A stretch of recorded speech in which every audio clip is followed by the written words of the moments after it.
Morning and welcome to the trade setup right here on BloombergQuint Live. I'm Niraj Shah, and let's get started with what's the top news. Today, we might actually have Donald Trump, or not we might, we will have Donald Trump have a press conference to talk about his thoughts on China. Maybe, the market is expecting multiple thousand things as well about what could happen, whether it could be sanctions, whether it could be tough talk, whether it could be reconciliatory. We don't know that, but we do have that announcement, which brought down the US markets a little bit.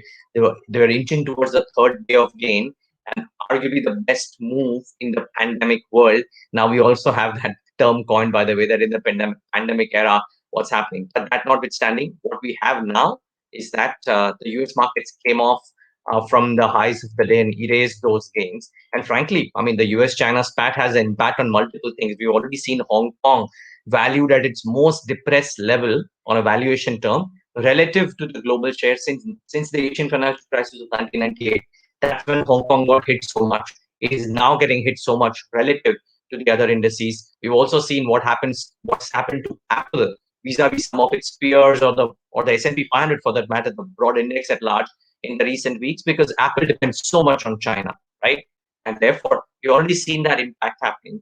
Can any kind of tough talk really prove to be a bit of a nemesis for a market which is otherwise looking at moving higher because of economies opening up?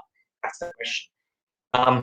Asia SGX2, I would reckon, the cues notwithstanding, I would urge all our viewers, we're looking at what the Asian screen would be showing right now, and some bit of a green on the screen, or for that matter, what the SGX Nifty would be indicative as well today after the kind of moves that we've had in the last 2 or 3 sessions, is one thing. Yes, there could be optimism, there could be some positivity, there are reasons for the same as well. But the larger point being that while the SGX Nifty 2 is indicating a start in the green, can this up move continue is the key question in light of what the US has shown. I think the undercurrent is positive. Keep that at the back of your mind. And which is why my trade setup says this as well today. I think that banks um, yesterday showed some signs of fatigue. And the reason I use the term fatigue is that after rallying quite strongly, they didn't have a trending day. The likes of Bajaj Finance, etc., all came off from the highs of the day. So therefore, that is one question. Part two of the question is whether now that the new series has started, and typically June isn't the most gung-ho series, would Reliance, Bharti, Nifty Pharma resume the up move in the new series? I think that's the other key question. And would the global supply names, auto ancillaries, for example, or the economy opening related stocks, really have some more upsides to themselves? Can the undercurrent around those stocks continue? So the Mothers and Sumis, the multiplex stocks, some of the FMCG names, some of the consumption names, can all of them continue their up move? That's the other $1 million question.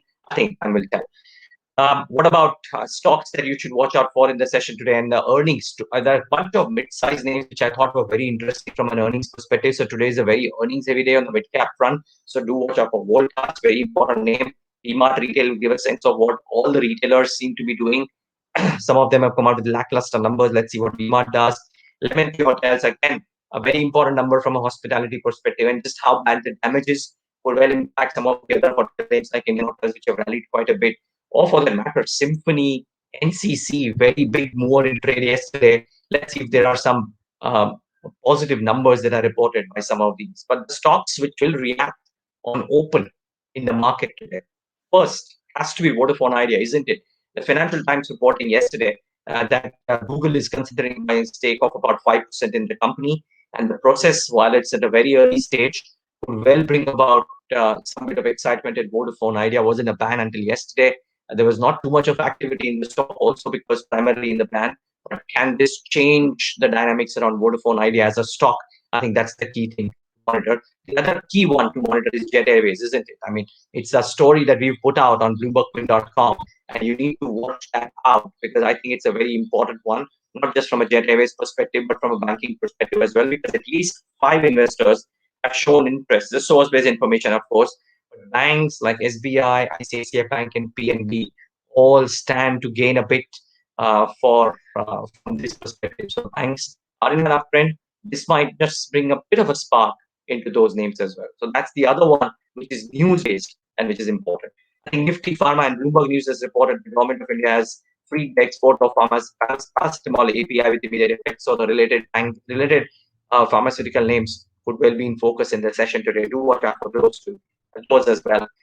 There are a couple of numbers. I'm presenting the positive numbers. There are some tailwinds to the market as well. And I thought CEAT is important simply because we've seen what some of the other tire peers have done, right? Apollo Tires, for example, came out numbers much better than estimate. And CEAT, the numbers, the estimates were 1539 crores. The revenues have come in at 1573 crores. So yes, down 10%, but better than estimates. The net profit down 19.3% at 51 crores, but the estimates were 40 crores, and therefore that's impressive. And EBITDA numbers at 23.4% versus estimates of 148 crores. I think the EBITDA numbers are the positive for CEAT.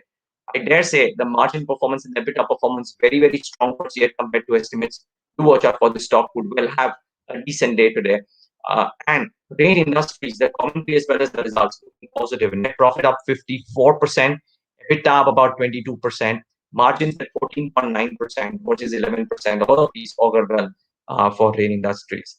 Lastly, viewers, keep in mind autos. The reason I'm not talking about TVS numbers, the numbers, Lupin and TVS, the numbers came out very late last night. Lupin slightly below estimates. TVS, most brokerages have come out and said that the valuations are expensive and therefore they would not want to bet on TVS Motors. But for JP Morgan, it is sounding optimistic. I dare say might be an interesting day for TVS Motors, maybe on the downside. And lastly, viewers, do watch out for all Vodafone Idea related stocks. So watch out for Grasim, watch out for Bharti Infratel. All of those could be.